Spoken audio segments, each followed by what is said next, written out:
Also, Honorable Speaker, more importantly, because I have seen these questions being raised, especially by bloggers, is the Deputy President entitled to use of military aircraft? Honorable Speaker,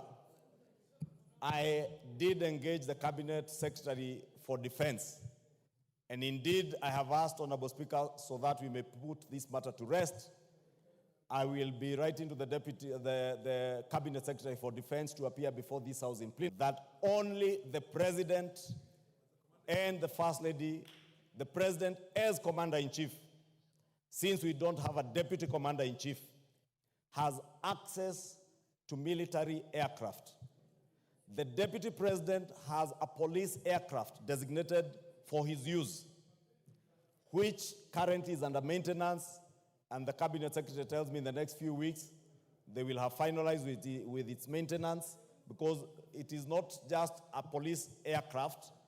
that is maintained by government,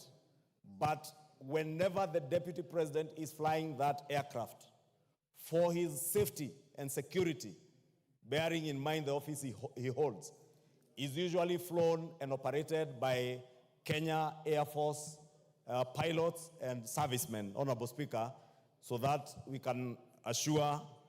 the Deputy President's safety, assure the country of the Deputy President's safety. Honorable Speaker, when the Kenya Kwanza government took over, I am also informed, Honorable Speaker, our defense forces would occasionally allow senior government officers to use their aircrafts at times on request. And ordinarily, government policy is when any senior government officer like the Deputy President or the Prime Cabinet Secretary intends to use a military aircraft, because these aircraft are designated for operational work by the military, to request for use of a particular aircraft, whether it's a helicopter or a Dash 8 or a fixed-wing aircraft, through the office of the head of public service, Felix Kosgei. Honorable Speaker, let me put it on record, because I have checked those facts. The day that the Honorable Okello refers to on Madaraka Day, the office of the Deputy President never, because I would not know why he decided to get late,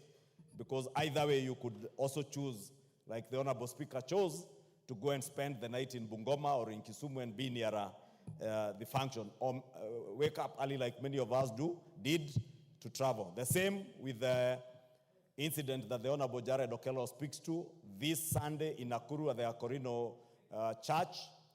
It is true, the Deputy President arrived over an hour later than the President. The President was magnanimous and courteous enough to be able to receive his deputy. And, Honorable Speaker, I can also confirm, because I was to join you in Laikipia, we left Nairobi at exactly the same time with the Deputy President at about 10:44 a.m. when his chopper was lifting from his current residence. Honorable Speaker, we traveled together. There was a slight challenge with the weather, I can confirm, Honorable Speaker, around Mount Longonot. And we were able to maneuver through within a period that did not exceed 5 minutes. As to why the Deputy President chose to tell the country that he had transport and weather challenges, Honorable Speaker, on the pulpit in church, again, I would not be able to be in a position to tell why the person serving in the office of a Deputy President would choose to tell what is not true while standing at a pulpit in a church, Honorable Speaker. And since, Honorable Speaker, you have guided, we are not here to discuss the conduct of any person. I do not want to dwell into that, but to assure the country that both the President, the Deputy President, the Office of the Prime Cabinet Secretary, from what the Minister for Defense has informed me, may, in writing, ask for use of military aircraft